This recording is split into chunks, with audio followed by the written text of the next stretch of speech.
Hi guys, it's me Joy. Pero ang ginagamit kong name is Faye. Kasi, wala lang, favorite name ko yun eh. Bakit ba? Great! Guys, may in-order nga po ako ngayon sa TikTok. Actually, hindi siya ngayon, nakaraan pa, so hindi ko pa siya ginagamit. So ito po yun, nag-trending ito sa TikTok na hindi mo na siya kailangan ikot-ikutin. Actually po, pampakulot po ito ng buhok. Hindi mo na siya kailangan ikot-ikutin ng ganoon sa plancha or kung anong pangkulot yan. Iipitin mo lang talaga siya. Papakita ko sa inyo. Ito po. Ito guys, ito yung pampakulot ng buhok. Iipitin mo lang siyang ganyan. Try natin. Gaganyanin mo lang siya, ipit-ipitin mo ganun. Kukulot na siya.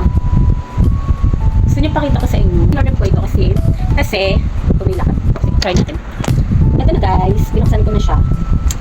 Kailangan natin siya painitin para alam mo yun, effective. Dito lang ako kilang mas. Huwag lang sa sample ko kasi hindi ko tinupupulot ng buhok ngayon. Hindi pa siya masyado mainit. Kailangan pa natin siya painitin. Pwede nga pala siyang ma-adjust kung gusto niyang mahina lang yung init. Pwede rin mas mataas. Yan, siya gusto ko mas mataas. Hindi pa siya masyadong mainit.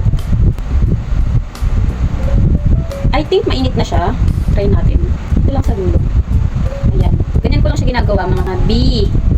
Ganito ko lang siya ginagawa mga B. Iipitin mo lang siya. Yan. Papatagalin mo lang siya para mas makita natin yung pagkakulot niya. 3, 2, 1. Tignan nyo na guys.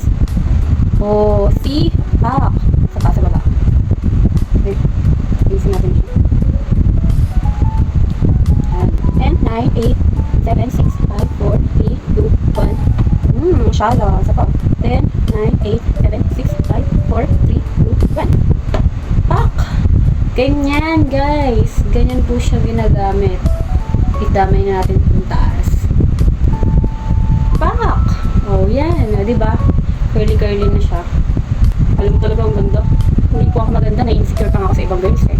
So, ganyan po siya ginagamit. Effective po ito. Mura lang talaga to guys. Hindi na kayo mahirap mag-ikot-ikot. Kasi ako hindi talaga ako marunong magkulot sa plancha talaga or sa paikot-ikot na yun. Nakahassle ako. So, ito. Tinry ko siya. So, orderin nyo na, guys. Charing.